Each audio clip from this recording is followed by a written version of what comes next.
بسم الله الرحمن الرحيم.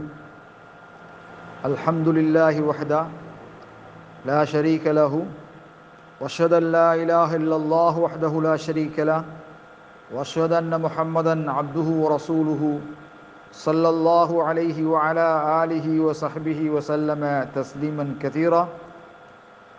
الذي بلغ الرسالة وأدى الأمانة ونصح الأمة وجاهد في الله حق جهاده اللهم اجعلنا من أتباعه عليه الصلاة والسلام.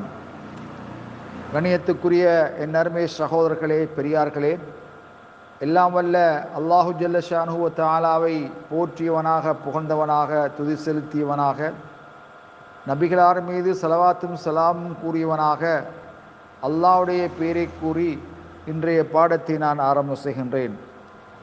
கண்ணியத்துக்குரிய சகோதரர்களே, இன்றைய பாட தலைப்பாக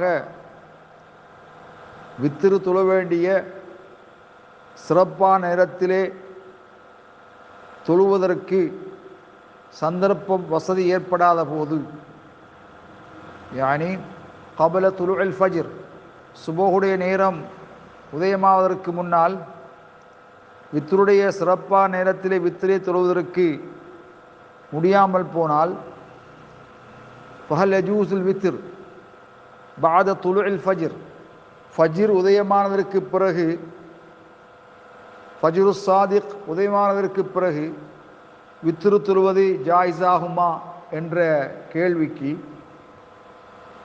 சுருக்கமாக பதில், ஃபஜ்ர் உதயமாகிவிட்டால் வித்திரு தொழுவது அனுமதிக்கப்படவில்லை. ஏனென்றால் ஃபாத்தல் வக்த், வித்தருடைய நேரம் தவறிவிட்டது. ஆனால் பகலையிலே 4 ரகாத்துக்கள் தொழுது கொள்ளலாம், அதற்கு அதிகமாகவும் தொழுது கொள்ளலாம். நபி அலைஹிஸ்ஸலாத்து வஸ்ஸலாம் அவர்கள் இதா ஃபாத்தஹு ஸலாத்துல் லைல், இராக்கால தொழுகை தவறிவிட்டால், சல்லா மினன் நஹாரி, பகலையிலே அவர்கள் தொழுவார்கள், சிந்தை அஷரத ரகாத்தன், 12 ரகாத்துக்கள் தொழுவார்கள் என்ற செய்தி முஸ்லிமிலே பதிவு செய்யப்பட்டிருக்கிறது. கண்ணியத்துக்குரிய சகோதரர்களே, அந்த அடிப்படையிலே நாமும் விரும்பினால் ஸல்லல்லாஹு அலைஹி வஸல்லம் அவர்கள் இராக்கால தொழுகை தவறிய போது பகலையிலே 12 ரகாத்துக்கள் தொழுதிருக்கின்றார்கள் என்ற வகையிலே நாமும் 4 ரகாத்துக்களோ அல்லது 12 ரகாத்துக்களோ தொழுது கொள்வதில் தவறு கிடையாது என்பதை நாம் சொல்லி இந்த பாடத்தை முடிவு கொண்டு வருகின்றோம். வஸ்ஸலாம்.